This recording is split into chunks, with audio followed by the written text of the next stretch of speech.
وہ ملائمت اور محبت سے میرے سر پر ہاتھ پھیر رہی تھیں۔ میری اب ہچکیاں بن گئی تھیں۔ پھر میں نے آنسوؤں سے بھرا چہرہ اٹھا کر بی بی جی کی طرف حسرت بھری نگاہوں سے دیکھا۔ رو لے، اچھی طرح رو لے، اپنے سارے دکھ بہا دے میری بچی، تیرا بار ہلکا ہو جائے گا۔ بی بی جی نے بدستور شفقت سے میرے سر پر ہاتھ پھیرتے ہوئے کہا، بی بی جی، میں بہت دکھ اٹھا کر آئی ہوں، بہت ظلم برداشت کیا ہے میں نے، بس یہاں کر آپ کا سہارا لیا ہے، مجھے اپنے قدموں میں جگہ دے دو بی بی جی، میں نے روتے ہوئے لرزیدہ آواز میں کہا۔ میری بچی، سہارا صرف اللہ سائیں کا ہوتا ہے، مگر اس نے ہمیں توفیق بخشی ہے کہ تم جیسی مصیبت زدہ بچیوں کا سہارا بنے۔ مولا سائیں ہمیں اور ایسی توفیق بخشے، بی بی جی نے پرجلال آواز میں کہا، اور میری روح ایک روحانی سکون سے لبریز ہو گئی۔ پھر میں نے سسکیوں کے ساتھ خود پر بیتی ہوئی ساری بپتا بیان کر دی۔ میری داستان غم سننے کے بعد بی بی جی نے ایک دکھ بھری گہری سانس لی اور پھر اپنے دونوں ہاتھ دعائیہ انداز میں اٹھا کر بولی، اے میرے مولا کریم، تو بے شک عمیم الاحسان ہے، ان معصوم و بے گناہ دکھیاری بچیوں پر رحم فرما۔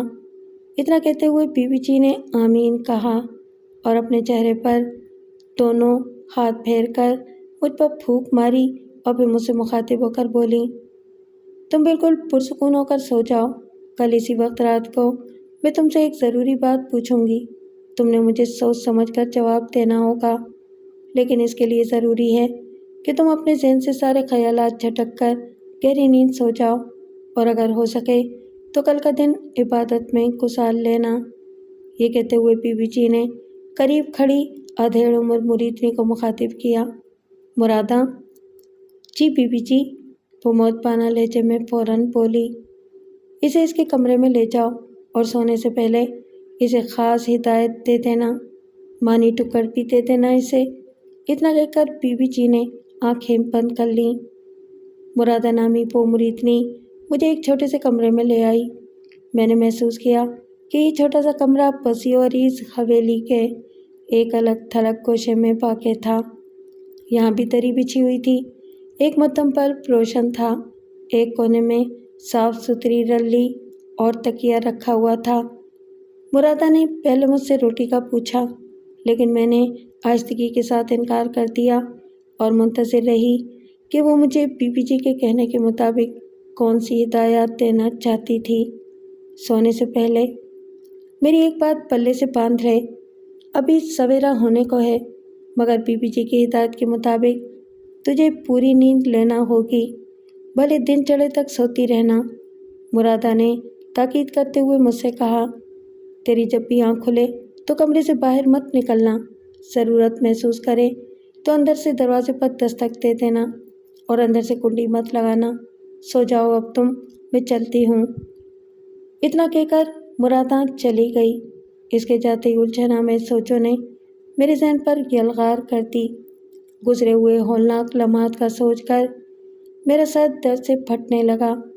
تب اچانک ہی مجھے بی بی جی کے وہ الفاظ یاد آئے جو انہوں نے تاکیداً مجھ سے کہے تھے کہ میں اس وقت اپنے دل و دماغ کو بالکل خالی اور پرسکون رکھتے ہوئے سو جاؤں، تاکہ بعد میں وہ مجھ سے وہ خاص باتیں کر سکے جس کا میں نے انہیں سوچ سمجھ کر جواب دینا تھا۔